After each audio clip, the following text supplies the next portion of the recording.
লাগাম টেনে ধরেছেন আমাদের দুর্বল জায়গায় আঘাত দিয়ে। ওয়ালাকাদ খলাকনাল ইনসানা মিন সুলালাতিন মিন তিন। অবশ্যই আমি আল্লাহ মানুষকে বানিয়েছি মাটির নির্যাস থেকে। আমাদেরকে আল্লাহ মাটি দিয়ে বানাননি, বানিয়েছেন মাটির নির্যাস দিয়ে। একজনকেই তিনি মাটি দিয়ে বানিয়েছেন, তিনি আমাদের আদি পিতা হযরত আদম আলাইহিস সালাম। সূরা রহমানের ভেতরে আছে মিন সালসালিন কাল ফাখর, শুকনা ঠনঠনে মাটি দিয়ে আমি আদমকে বানিয়েছি। এদের তাফসীরে পড়লাম এরা কি করে, এত মানুষ এসেছে, সমস্যা তো এই জায়গায়। কিছু মানুষ বাড়ি চলে যান। হ্যাঁ, এত মানুষ হলে ঝামেলা না বলতো। কিছু মানুষ বাড়ি চলে যান, আবার কালকে তো নেই, আবার আগামী বছর আসবেন আপনারা। কিছু মানুষ এই যে তারা দাঁড়িয়ে আছেন, জায়গা পাচ্ছেন না, বাড়ি চলে যান, যান, আপনাদের ছুটি দিয়ে দিলাম। আমার ভাইরা একটু ভালো করে দাঁড়িয়ে আছেন, দাঁড়িয়ে থাকেন, একটু শুনতে দেন মানুষকে। দেখেন তো কত মানুষ বসে আছে। এ ভাই কম ব্যস্ত, বাবুল ভাই, এরপরও 1-1.5 ঘন্টা বসে আছে, আর আপনারা কি শুরু করেছেন? কত মানুষ বিভিন্ন জায়গায় শুনতেছে জানেন আপনি? আমি যদি বারবার ডিস্টার্ব করেন তো ভুলে যাব।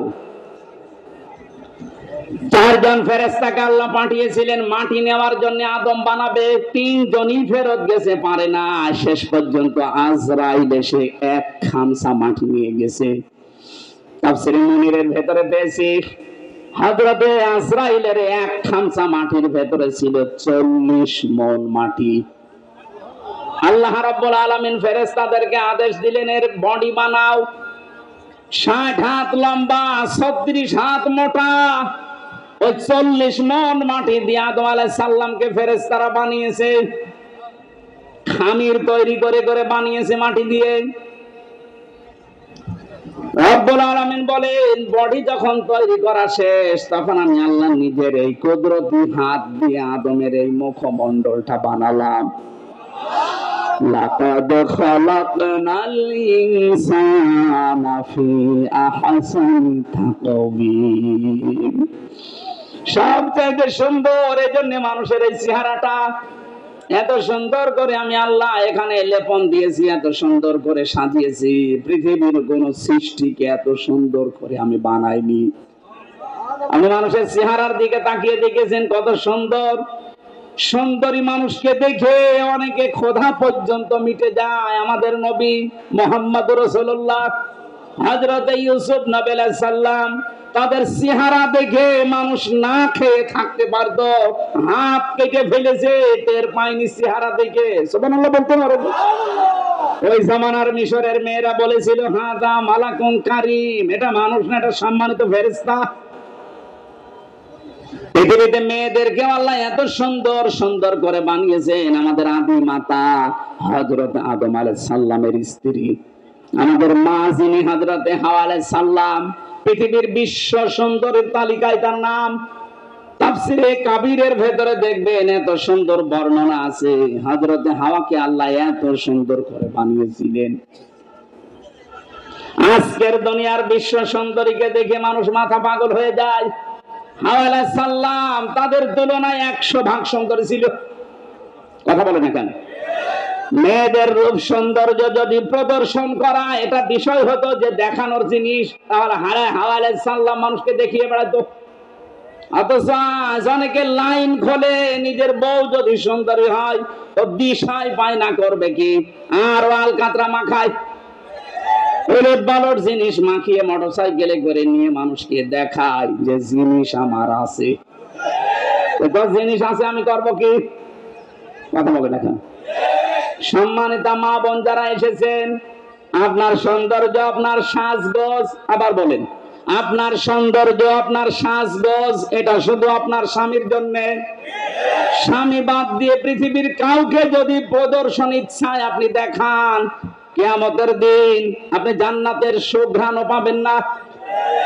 যেহেতু এখন রাষ্ট্রীয় ভাবে পর্দার আইন দেশে নেই, এই জন্য অনেকে অনেক ভাবে চলছেন। আমরা যারা পুরুষ মানুষ আছি, আমাদের এখানে 2টা ঔষধ আজকে থেকে খাওয়া লাগবে। আমি সহ যারা আছি প্রত্যেকে এই দুটা ঔষধ খেতে চাই। কি?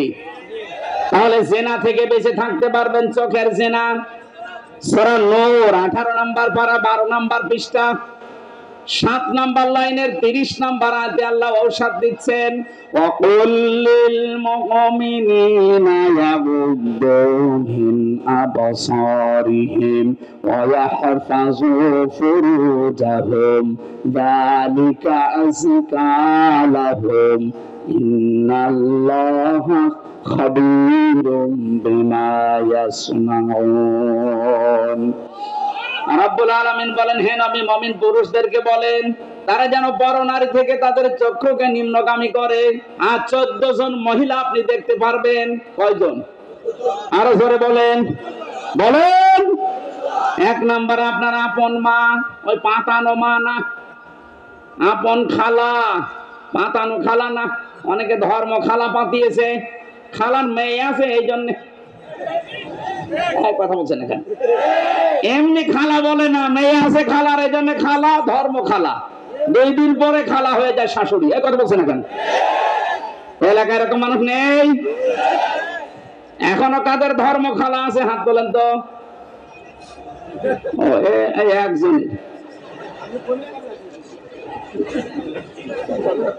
ও মনে হয় খালার মেয়ের সাথে গল্প করছে।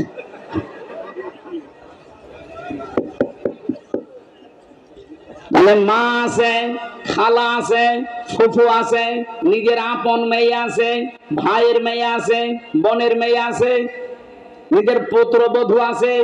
এরকম 14 জন মহিলা বাদ দিয়ে পৃথিবীর কোন মহিলা যদি সামনে পড়ে, যদি সত্যি জেনা থেকে বাঁচতে চান, সঙ্গে সঙ্গে আল্লাহর ঔষধ নিজের চোখ নিম্নগামী করা লাগবে।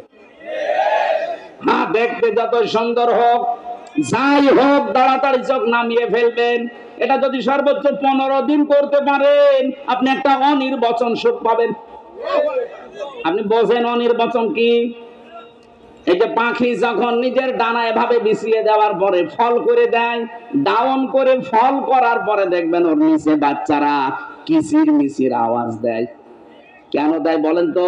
কারণ এই পরগুলো এত মোলায়েম, এত সফট, এত কোমল, এত নরম, একটার সাথে যখন আরেকটা লেগে যায়। আল্লাহ কোরআনে উদাহরণ দিয়েছেন, অখফিদুলাহুমা জানাহাদ-দুল্লি মিনার রাহমা। এই যে জানাহুন মানে ডানা, জানাহুন মানে কি? আল্লাহ ডানা পাখির কাছ থেকে ধার করে আমাদের লাগিয়ে দিচ্ছেন। যা দুনিয়ার বান্দা বান্দিরা, তোর মার বাবার জন্য তোর ডানাটা এভাবে বিছিয়ে ধর। শুধু বিছিয়ে ধরবি না, ফল করে দিবি। অখফিদ না মানে ডানা ডাউন করার পরে ফল করে দেওয়া। আল্লাহ হেলিকপ্টারের ডানা, প্লেনের ডানা, আমাদের নিজেরও ডানা আছে। ডানা না হাত, এই হাতের কথা নিলেন না ইয়াদুন, কেন জানাহুন দিলেন? কারণ আমাদের হাতের ভেতরে নরম কিছু নেই, সবই শক্ত হাড়। কথা বলেন না কেন? আর পাখির ডানার ভেতরে এমন নরম সফট কোমল পর আছে, পালক আছে, একটার সাথে আর একটা যখন লাগে ওটা এত সুন্দর মোলায়েম হয়ে যায়। ওর নিচে বাচ্চারা যখন আশ্রয় নেয় কোন শত্রু থেকে বাঁচার জন্য, ওরা মনে করে অন্তত আমাদের কেউ আর দেখতে পারছে না, তখন একটা কিচির মিচির আওয়াজ দেয়। বাংলা এটাকে বলা হয় অনির্বচন সুখ। আপনি যদি 15 দিন আপনার চোখকে কন্ট্রোল করে রাখতে পারেন, ওই 14 জন মহিলা বাদ দিয়ে দুনিয়া যেই পড়ুক সামনে, চোখ নিম্ন, আপনি 15 দিন আমল করে দেখেন, আল্লাহর কসম আপনি একটা অনির্বচন সুখ পাবেন। 2 নম্বরে আপনার লজ্জা স্থানের হেফাজত করা লাগবে। নিজের জায়েজ স্ত্রী বাদ দিয়ে পৃথিবীর কোন নারীর সাথে অবৈধ কাজ করা যাবে না। শুধু যাবে না, যাবেই না, শেষে হর্ষাই আছে, ইল্লা আলা যাওয়াজিহিম আও মা মালাকাত আইমানুহুম ফাইন্নাহুম গায়রু মালুমিন। নিজের জায়েজ স্ত্রী বাদ দিয়ে আর ডান হাতের কামাই যেটা বাদি, এটার নিয়মটা আছে, কিন্তু এই নিয়ম সব জায়গায় প্রযোজ্য না। আমরা শুধু জায়েজ স্ত্রীটা ধরি, নিজের জায়েজ স্ত্রী বাদ দিয়ে পৃথিবীর কোন নারীর সাথে, মানে এই যে বিবাহের ক্ষেত্রে যেটা মানুষ করে, এ কাজ জীবনেও করা যাবে না, না করা যাবে না। সুতরাং লজ্জাস্থান আজকে থেকে হেফাজতের দায়িত্ব যদি আপনি দিতে পারেন যে আল্লাহ আমি গ্যারান্টি দিলাম আমি পারবো, আমি লজ্জাস্থানের মুখের হেফাজত আল্লাহর নবী বলেন তো আমি জান্নাতে পৌঁছিয়ে দেবো, আমি গ্যারান্টি দিলাম। আপনি শুধু এই দুইটা গর্তের মুখের আল্লাহ স্থানের এই দুইটা গর্তের হেফাজতের দায়িত্ব নেবেন, আপনাকে আল্লাহর নবী জান্নাতে দিয়ে আসার দায়িত্ব নিচ্ছেন। সুবহানাল্লাহ বলতে পারেন? আমরা এই গ্যারান্টি দিতে পারবো না আজকে থেকে। জেনা থেকে বাঁচতে হলে এর চাইতে মহা ঔষধ আর নেই, আল্লাহর নিজের বানানো ঔষধ। এটা নারীর ক্ষেত্রে, পুরুষের ক্ষেত্রে। পুরুষ একটা প্রথম দিয়েছেন, নারীরটা 31 নম্বর আয়াতে আছে। সম্মানিত মা বোনেরা, পৃথিবীর সৌন্দর্যের কথা বলছিলাম, চেহারা। আল্লাহ যখন কাটিং চেহারা সুন্দর করে বানিয়ে রেখেছেন, 120 হাত লম্বা, 36 হাত মোটা পড়ি আছে। আল্লাহ বলেন সেজদা দাও। সবাই দিয়েছিল, শুধু একজন দেয়নি, শয়তান। কে? শয়তান অহংকার করেছিল, ও বলেছিল আনা খায়রুম মিনহু খলাকতানি মিন নার ওয়া খলাকতাহু মিন তিন। তুমি আমারে আগুন দিয়ে বানিয়েছো আর ওইটা বানিয়েছো মাটি দিয়ে। আমার ভেতরে পাওয়ার আছে। কি আছে? বলেন বলেন। শয়তান অহংকার করেছিল পাওয়ারের, ক্ষমতার। আজও পৃথিবীতে দেখেন যারা ক্ষমতার অহংকার করে, মনে করবেন তাদেরকে শয়তান দখল করে ফেলেছে। কারণ শয়তান অহংকার করেছিল। আবার বলেন তো কিসের? ক্ষমতার। বলেন। 15.5 বছরে যারা ক্ষমতার অহংকার করেছে, আপনি বিশ্বাস করতে পারেন এরা এক প্রকার শয়তান। কারণ কোন মানুষ ক্ষমতার অহংকার করতে পারে না, এটা অহংকার করে শয়তান। আল্লাহ সঙ্গে সঙ্গে তাকে 3টা জিনিস থেকে বঞ্চিত করে দিয়েছেন। আপনারা মনে হয় যারা হয়ে গেছে না, শেষ করে দেব। ওরা অনুষ্ঠান আবার আরেকটা ধরে রেখেছে, তো এই কারণে পেছন থেকে যে চাপ দিচ্ছে দেখছেন, তাড়াতাড়ি আরেকটা ধরা লাগবে। মানে জেলে ওরা এমনি খাওয়া দাওয়া ভালো দিত না, আমার জীবনটা শেষ করে দিয়েছে। আরে বাইরে এসে চাপের উপরে চাপ, আমি আর পারছি না।